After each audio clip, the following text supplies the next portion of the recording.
Stephen Jones made it clear the Cowboys aren't done yet.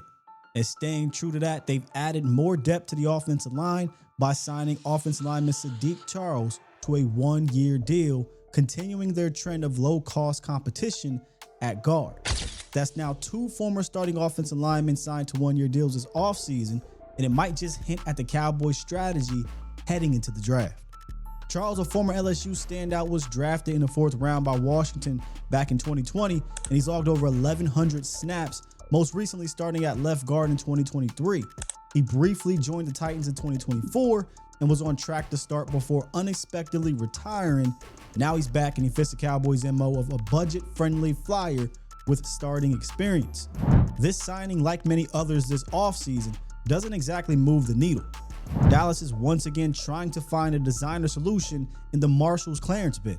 And when they participate, that's been their offseason pattern: quantity over quality.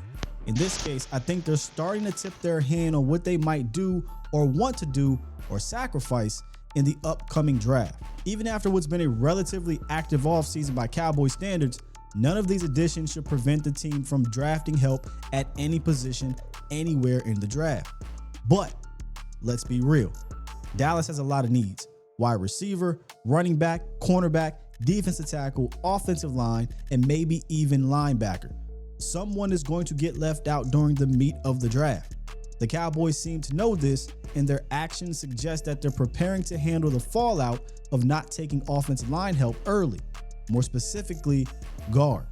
With Robert Jones and Sadiq Charles now in the mix, Dallas has 6 players who could compete for the right guard spot: Cooper Beebe, Brock Hoffman, Robert Jones, Sadiq Charles, TJ Bass, and Nate Thomas.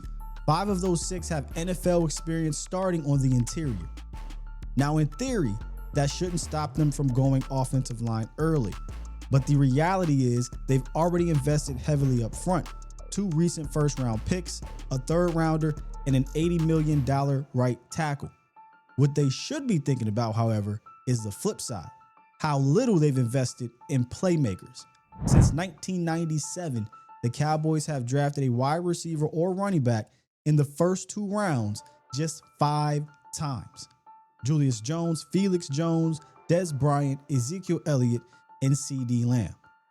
Meanwhile, they've taken 5 tight ends in that same window, 4 of them in the 2nd round alone. If the Cowboys break from tradition and finally prioritize a true offensive playmaker early, whether it's a wide receiver like Ted McMillan or Emeka Egbuka, or a dynamic running back like Ashton Jeanty or Marion Hampton, it could signal a shift in how they view this offense moving forward. And maybe that's the point.